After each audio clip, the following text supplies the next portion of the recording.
welcome to another episode of Adventures in Movies Looks at dot dot dot. This week I'm joined by one of the hosts of Adventures in Movies, That's me. That's Blake. and I'm Nathaniel. Nice to see you Yes, here. sir. Good to see you, buddy. Uh, this week we are looking at 18 to Party.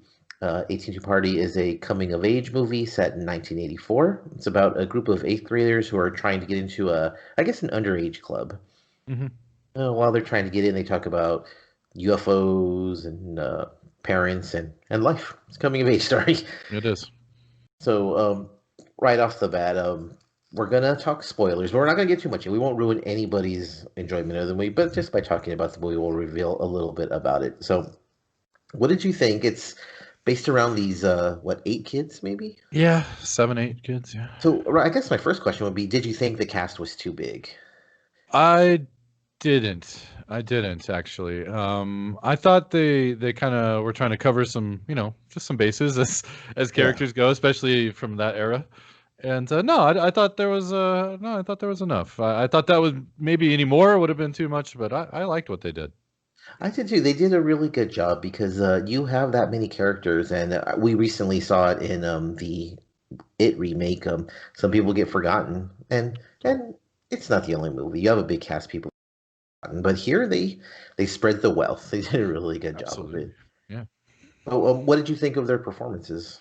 You know what? I guess in any movie like this, when I see a cast of young people like this, I'm like, oh boy, this is gonna Right, make or break it. I it thought the is. performances were awesome.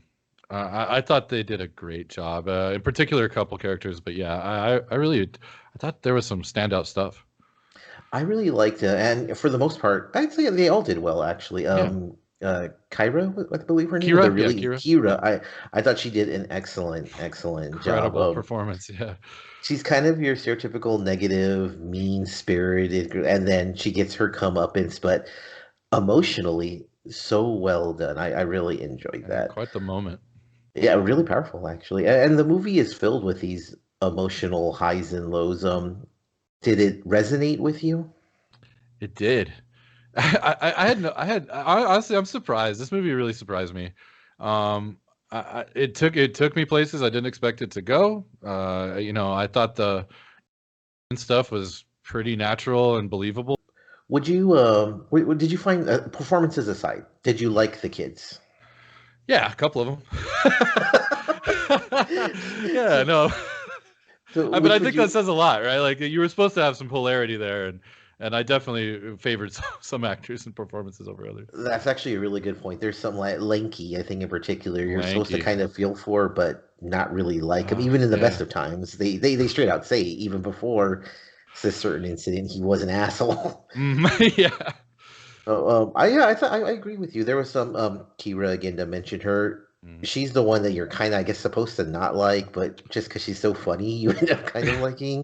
Absolutely. Shell I thought did a great job. I thought he Um, did really good, actually. yeah, It's an ensemble cast, so really. I guess there really isn't a lead, but if there is one, I would say it's him, Right. Right. and he did really good. So the premise is these kids are hanging out in I guess, a parking lot behind a building. Yeah. By the So what did dumpsters. they're hanging out in a graffiti-filled alley, basically. Yes. Basically. That's the entire movie. What did you think of the premise? So, I guess the premise because I didn't read. I mean, I read the loose description of it. Right, I guess that was like my only complaint really was that I didn't exactly know where it was going at any given time. right, And so while the premise really is kind of like a Breakfast Club kind of, you know, coming of age story, like you definitely. said, yeah, I thought it. My biggest complaint is it kind of lacked a substantial direction, but I do think it kind of comes together. But that would be my biggest complaint. You know what? I'd agree with you with that. Like, and same thing. I read kids, UFOs, Yeah, neglected by parents. That's it. So I was very much surprised that the whole movie is basically one afternoon to evening type of thing. Um, and it kind of did feel disjointed at times, yeah, um, especially towards the ending when things go down with Brad's actually a character I didn't care for. I thought he yeah. was kind of directionless. Really, yeah. Y- So Yeah, I kind of disagree with that. Like I think. I think he was, he was a kind of a bully, Yes, to these kids, and not kinda, he was, he was. Yeah, and yeah. But I think the kind of the reveal behind his angst and stuff, I thought that was pretty good. It kind of made you go like, oh, that's kind of why he's kind of like the stereotypical like Gap wearing guest shirt wearing asshole. it does fit into it. That's, I mean, Yeah. like when they're leading up to it, you're kind of like, wow, he's mean. What? But why does he Hmm. hang out with them? And then it's kind of like, oh, maybe he just likes having that power thing. And then the reveal is very well done actually. And Yeah. they waited, and they do this throughout the movie with little things. Shell in his backpack, like he keeps Mhm. mentioning what it's, and then they actually start going through the backpack, and it's they do a good job of drawing out some storylines, I thought. They do.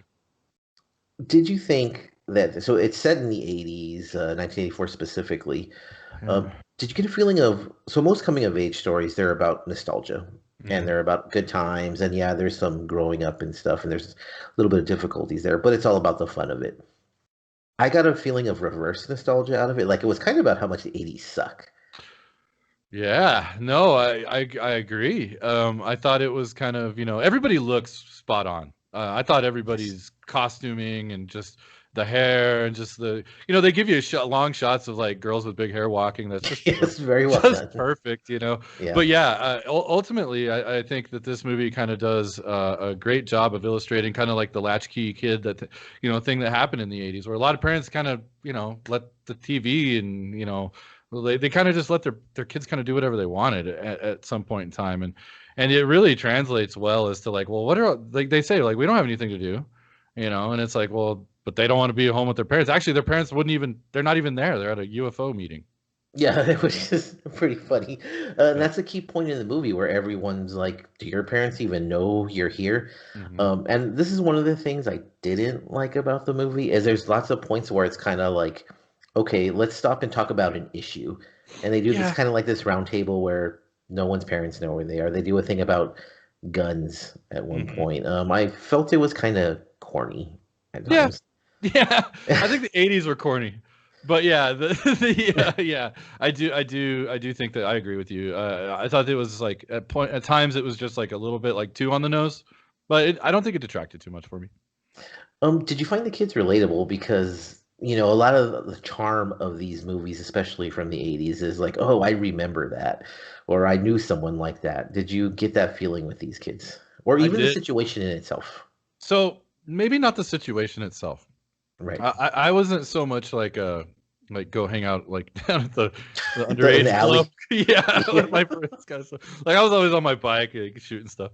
But no, I thought the one kid Shell in particular, like he was, very much reminded me of like even what I looked like back then.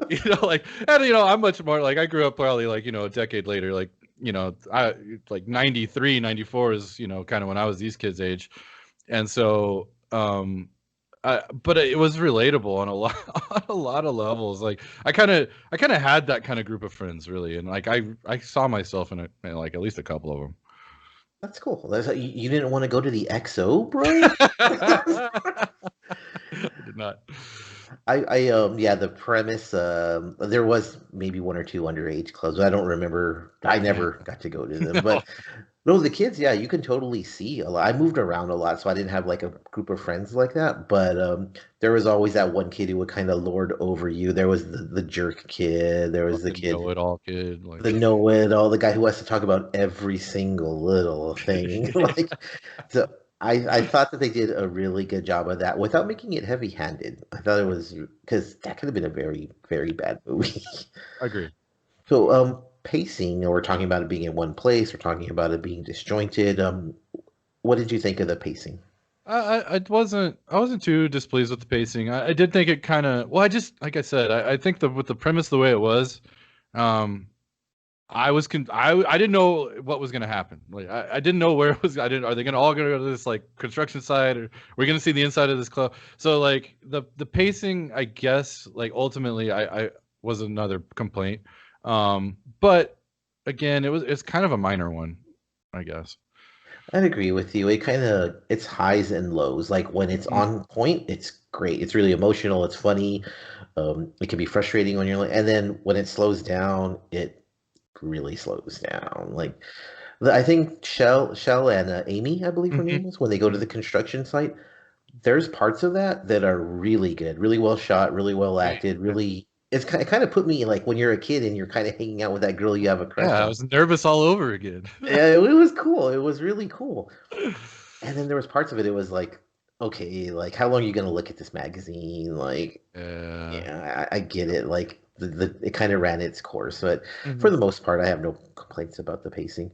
Hmm. So there's lots of coming of age movies from the 80s. There's occasionally one from the 70s, Yeah. sometimes one from the 90s, but there's so many from the 80s.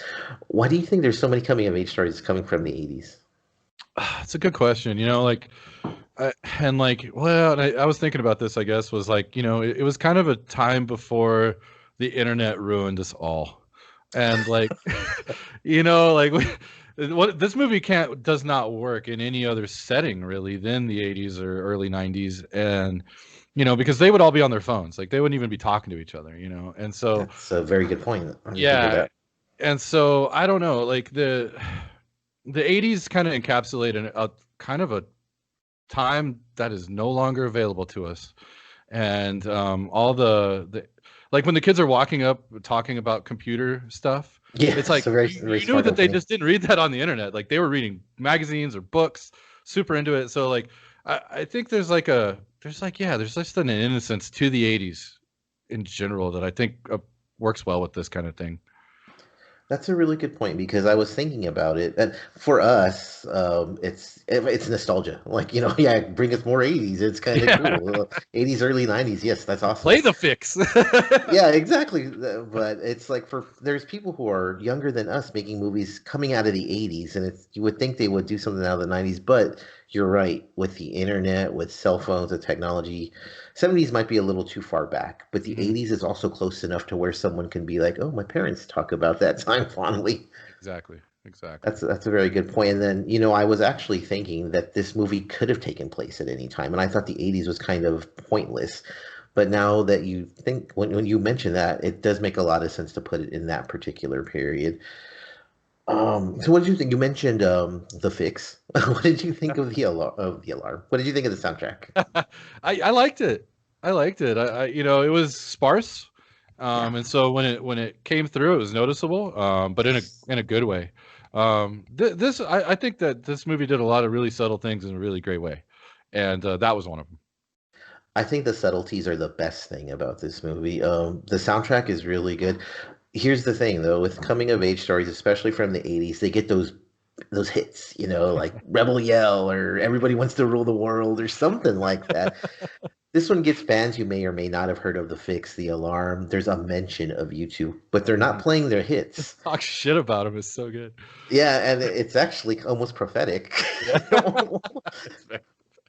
But it's funny that I thought the soundtrack was really good, and you're right. It wasn't like, hey, listen to this song from 1983. Now this one from 1984. Now That would this have from become 1980. so tiresome, right? Yeah, Real quick. Like I like the idea of using smaller bands and even those bands not using their bigger hits. Oh, the soundtrack I thought was really good, but for some people it'll be like, okay, that's a little too old for me type of yeah, thing. I agree. So, 18 to Party. Do you think it's a rush out to see? Do you think it's a completely avoid or eventually watch it? You know, this movie took me completely off guard. And thinking about it over the last hour, I've kind of like this is one of my favorite movies of the year. Rush out to see this. I think Oh, yeah, no, I think this might be like top three movie of the year for me. If it does have flaws, but I'm totally okay with them. They're acceptable flaws, and yeah, I thought it was. It may not be like your cup of tea depending on your mood, but what I think it was a really great movie. Yeah, rush out to see this one. it does a lot of good things. Like, not just the stuff we talked about, even the ending is completely out of left field. But I Yeah, think it kind of plays into the theme of what's out there, and yeah, sometimes there's no answers type of thing. Um, I would temper that though. I would say it's worth watching eventually. I think that there's a lot of good things here, but some of the stuff that's not so great, it will kind of wear with some people. It's short. It's very short. It's like an hour 20 maybe. exactly. So think that's Definitely why I watch it. permit it. Yeah. Anything longer than what it had been. I don't know what more you could have done, to be honest with you. So Point. definitely worth a watch. It is a really good. It's a very good movie, and as coming of age movies go, it's really good.